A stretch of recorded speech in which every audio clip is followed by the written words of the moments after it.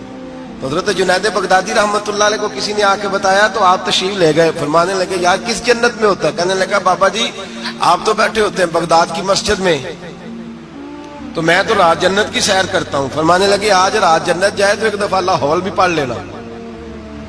تو وہ کہتا میں رات کو جنت میں تھا, لاہور شریف پڑھی, میری آنکھ کھلی تو میں روڑی کے ڈھیر پہ بیٹھا ہوا تھا.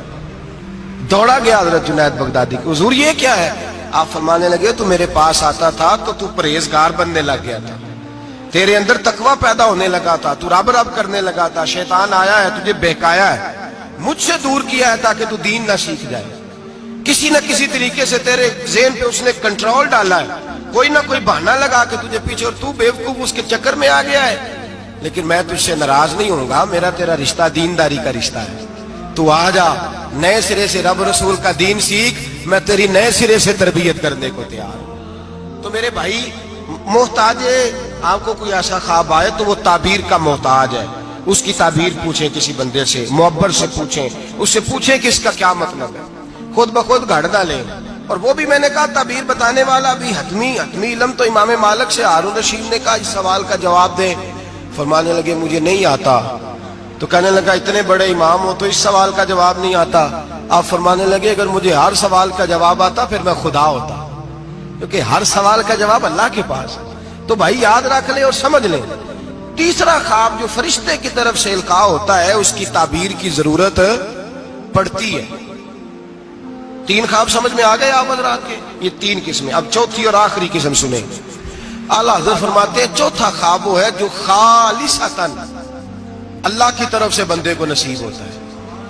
اس میں کسی تعبیر کی ضرورت, کسی تشریح کی حاجت, وہ کھل کے آتا ہے, کھل کے وہ خواب آتا ہے. اور اس خواب میں اللہ بڑا کرم فرماتا ہے, مہربانی کرتا ہے, وہ خواب ایسا ہوتا ہے.